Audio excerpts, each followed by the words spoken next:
Hey, what's up with it, everybody? I hope your day has been great. I hope you had a great weekend. But it's your boy, Ogspaidtv, and today we're back again with another top 5. Today we're going over top 5 of the best RPGs that I've played on the PS1. Now, obviously, this isn't every RPG on the PS1, just 5. I'll probably make another video where it's a part 2 with 5 more great PS1 RPGs, but today we're going over 5 of some of the best RPGs that I've ever played on the PS1. So take a second to like and subscribe, and let's go.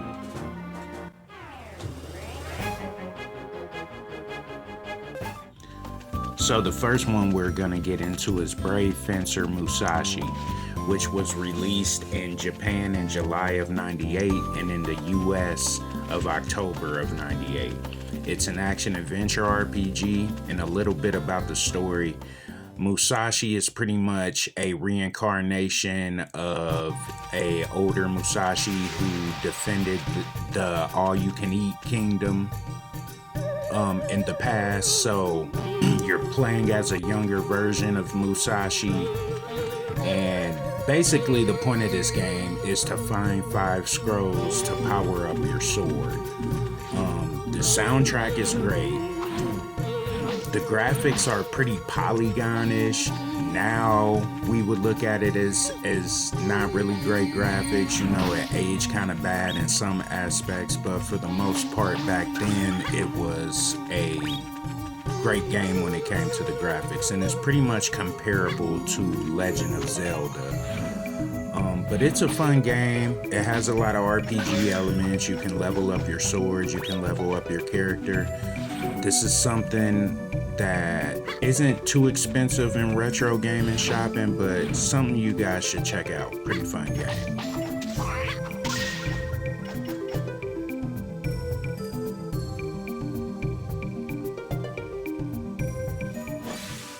So this is the second game I'm gonna go over today, Alundra.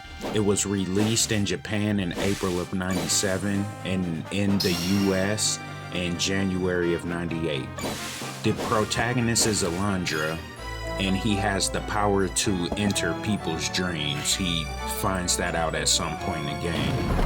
But at the beginning of the game, he's shipwrecked on an island where all the locals are having horrible nightmares. Some of them are even dreaming of death. So from there, you kind of go help the locals, and more of a story unravels with the sinister villain and all that type stuff.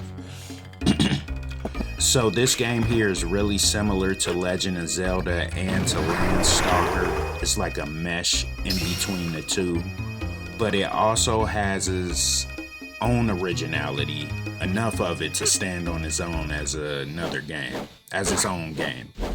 But this game also was rated the 6th highest PS1 game, so that should let you know right there that this game is a pretty good game to play. If you haven't played it, I urge you to go check it out.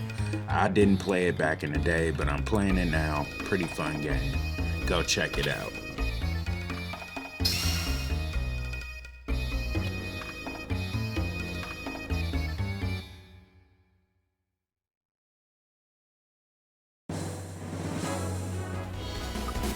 So the third game I'm doing today is Tales of Destiny.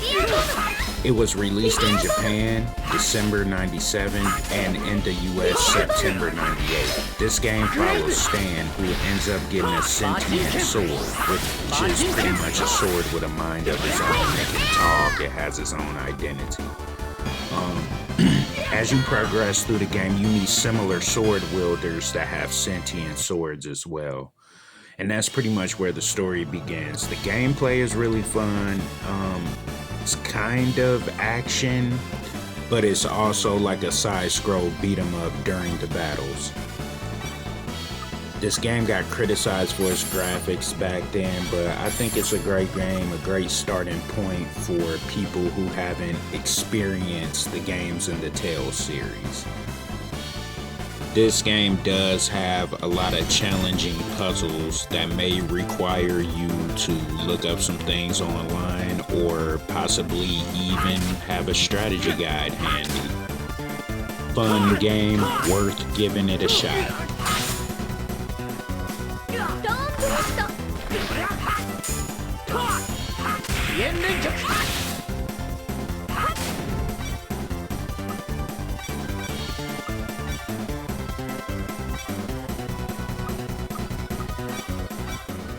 The fourth game on my list is Breath of Fire 4.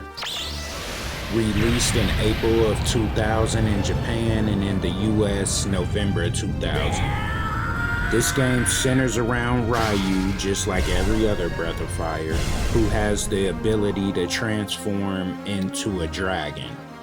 Ryu teams up with other warriors to fight an evil, immortal emperor trying to destroy the world. So that's pretty much the synopsis of this title.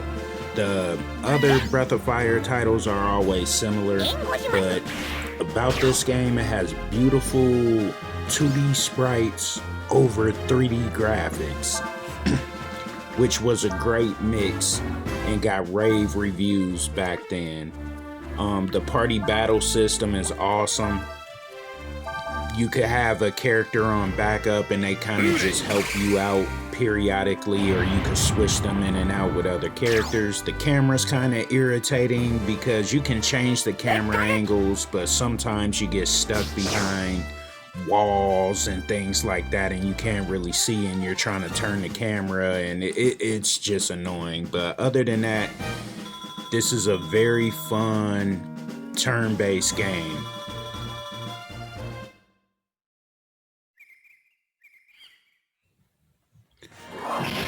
So the fifth game, or my favorite, one of my favorite RPG games is Suikoden 2, or Suikoden 2.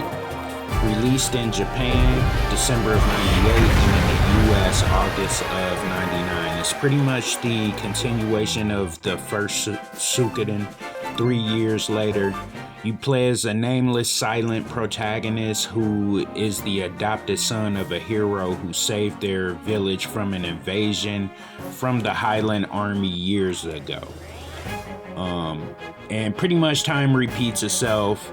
There's another invasion on the village and the protagonist and his best friend set out to pretty much save their home. That's pretty much the whole story. Really, this game had a limited run back then due to bad sales. The 2D style was really criticized back then. But since 2010, this game really has a big cult fan base. Great game. 108 playable characters, great battles, fast battles, crazy bosses. It's one of the best turn-based games I've ever played. So if you like turn-based RPGs or you just like RPGs in general, this is one of the titles you should go and pick up. Like, subscribe, get notified. Peace.